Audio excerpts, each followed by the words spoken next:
Okay, good morning, guys. We are going continue our lessons today. Jadi yang akan kita pelajari hari ini adalah tentang kimia analitik. Meliputi 4 hal. Ada titrasi asam basa, larutan penyangga, hidrolisis garam, dan yang terakhir adalah kelarutan dan hasil kali kelarutan. Kita masuk ke yang pertama. Di titrasi asam basa, kita mengenal yang namanya titik ekivalen. Di mana titik ekivalen itu terjadi ketika mol ekivalen asam sama dengan mol ekivalen basa. Nah, di titrasi asam basa yang mau kita bahas kali ini adalah bagaimana cara memilih indikator. Jadi indikator mana yang kita gunakan untuk titrasi. Yang perlu diperhatikan adalah kalian harus bisa memilih indikator yang memiliki range pH yang sama atau mendekati titik ekivalen. Ya, jadi pilihlah indikator yang memiliki range pH di sekitar titik ekivalen. Jadi jangan menggunakan yang terlalu jauh dari titik ekivalen. Contoh di sini ada titrasi asam kuat dan basa kuat. Kita perhatikan grafik titrasinya. Jadi ekivalennya ada di pH 7. Nah, di sini ada 2 indikator yang digunakan, yaitu indikator phenolphthalein dan indikator metil jingga atau metil orange. Jika kita lihat, metil orange itu punya range pH 3,2 sampai 4,4. Jadi dia di sini.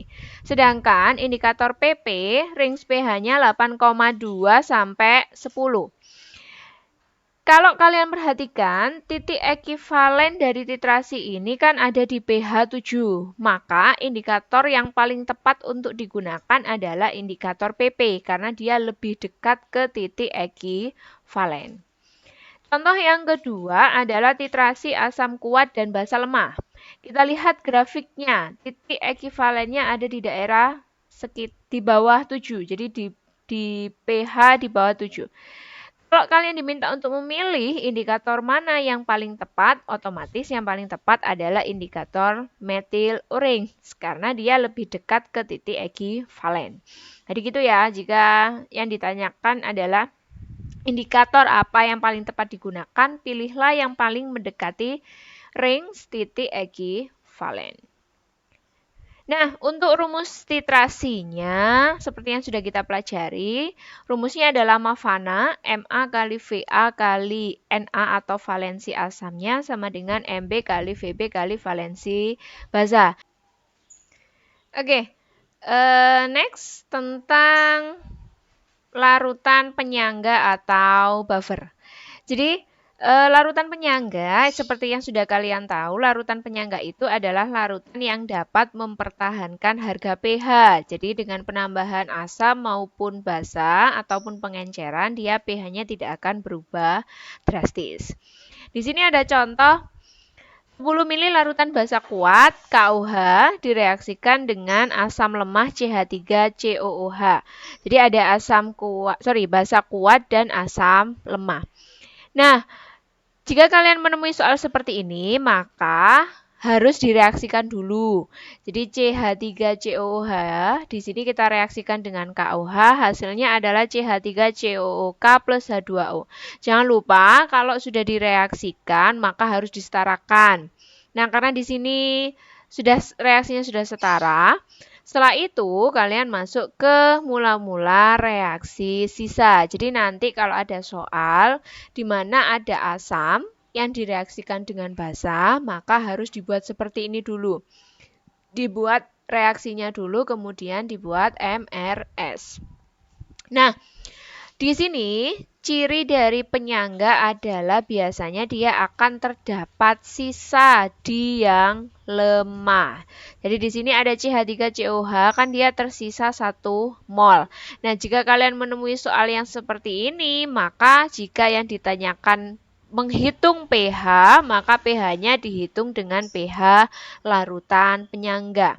Nah, bagaimana rumusnya? Di sini ada 2. Ada larutan penyangga basa, kita pakai OH-.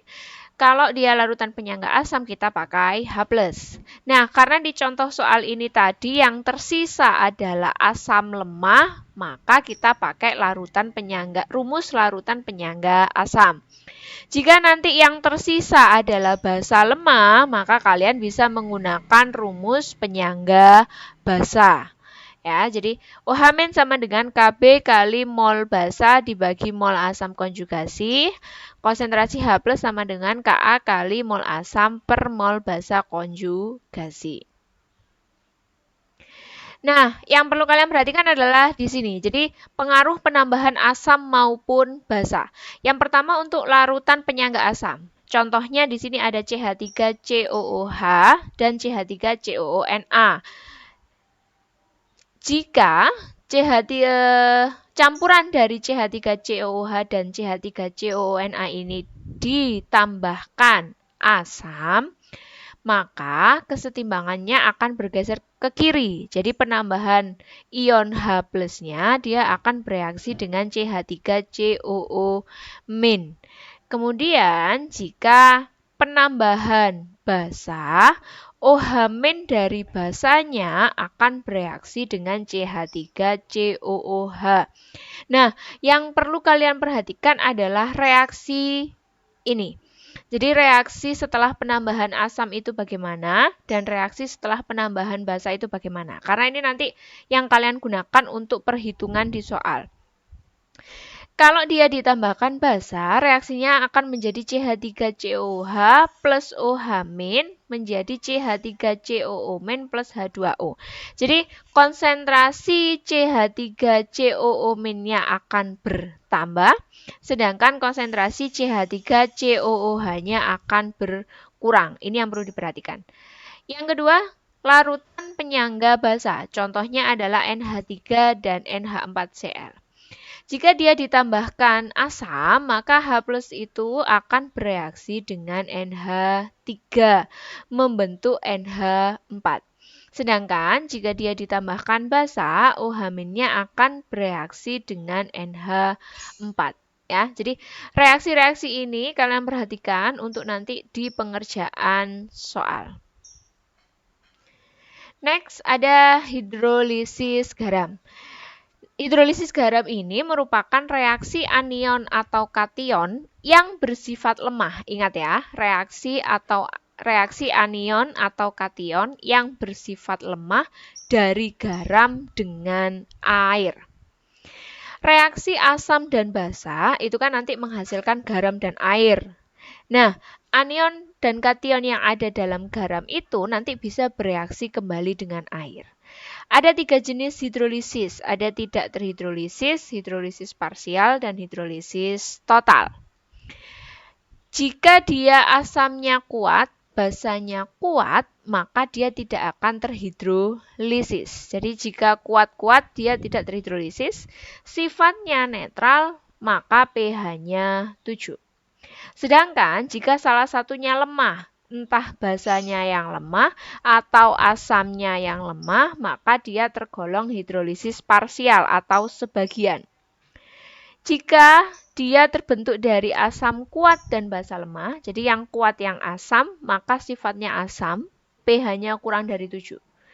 Jika yang kuat yang basa, maka sifatnya basa, pH-nya lebih dari 7. Bagaimana jika dia sama-sama lemah, asam lemah dan basa lemah? Maka untuk sifatnya dia bergantung kepada nilai Ka dan Kb. Jika Ka-nya sama dengan Kb, dia netral. Ka-nya lebih besar daripada Kb asam.